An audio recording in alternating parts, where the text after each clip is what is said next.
If you asked a parent what they would buy for their children's holiday gifts, many of their responses may be the Nintendo DS, perhaps mistaken to be the DSi, or the DS Lite, or the Wii. These have been popular gifts for children for the past few years, and this year is no different. Nintendo may not always have been at the top, and some may disapprove of its position. However, Nintendo truly is the most significant gaming company in the history of video games, its success attributable to its pricing and, most importantly, its innovation. Nintendo did not begin the video game market. Video games were more or less introduced to the world through the Magnavox Odyssey in the United States. However, Nintendo did launch the reboot of the gaming market after Atari, the leaders of gaming at the time, drove their industry out of public interest through Pac-Man and E.T. Despite being two of Atari's most successful games, the exceptionally bad graphics and lousy gameplay of these games, as well as the unrealistic expectations for them, made Atari go bankrupt the following year. As a result, Nintendo truly had to resell the gaming market to Americans and prove to them that video games were not a past fad. In 1985, Nintendo released their first gaming console to North America, the Nintendo Entertainment System, often referred to as the NES. To combat gaming's bad image created by Atari's failure, the NES was packaged with a robotic operating buddy, a fun toy advertised to play games for the players. It ended up doing this quite poorly.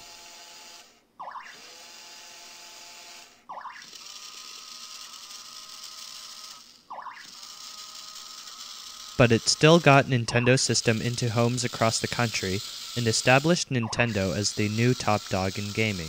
Nintendo would go on to sell 60 million consoles globally, and the NES continued to sell for 7 years before its successor, the Super Nintendo, would be released. Nintendo's glory also shined off of the Sega Master System, Sega's first gaming console in the US. While Nintendo's innovation paid off, Sega's innovations of cheap card cartridges and expensive 3D glasses missed their targets by a long shot. Furthermore, another one of Sega's so-called innovations, their light gun packaged with Safari Hunt, merely copied the NES Zapper that was packaged with Duck Hunt. Sega would eventually overtake Nintendo in the market with the Sega Genesis, but Nintendo was already in the process of creating a new untapped market, the portable gaming system. In July of 1989, Nintendo released the Game Boy in the US. The Game Boy would only turn out to have one remote competitor, the Atari Lynx, which was released a few months after. At first glance, it seemed that the Lynx's better graphics and sound, full-colored screen, and decent lineup of original games would win out. But Nintendo knew better than that. In addition to being smaller and $100 less than its competitor, all copies were packaged with the formerly obscure game Tetris, which replaced Nintendo's original plan to package Super Mario Land. The Game Boy family, from the original to the Game Boy Color, sold 120 million systems worldwide, destroying all who dared enter the market, like the Game Gear or the Wonder Swan.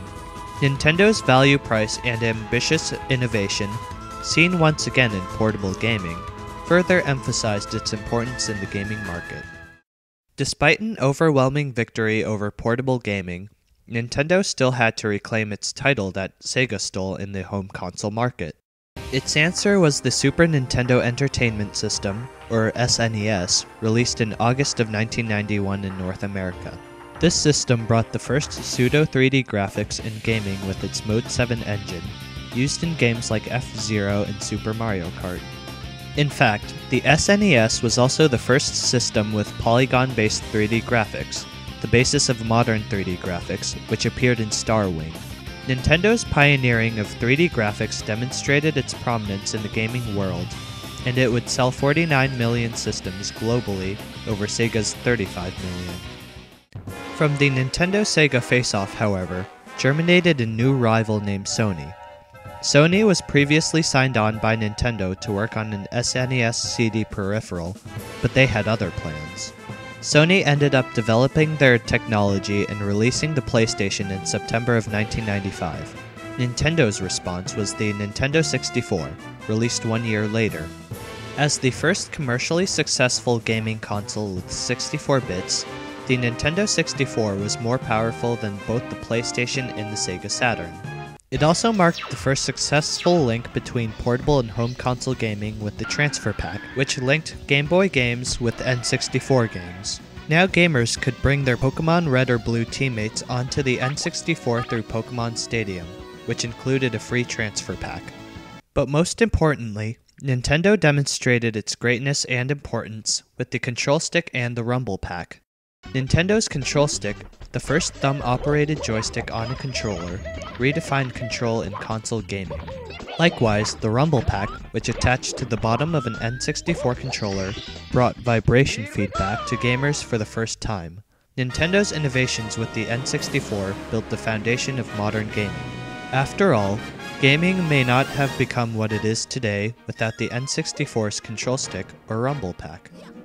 Nintendo continued its innovations with the Nintendo GameCube and the Nintendo DS, released in 2001 and 2004 respectively. The GameCube was a compact machine built for value.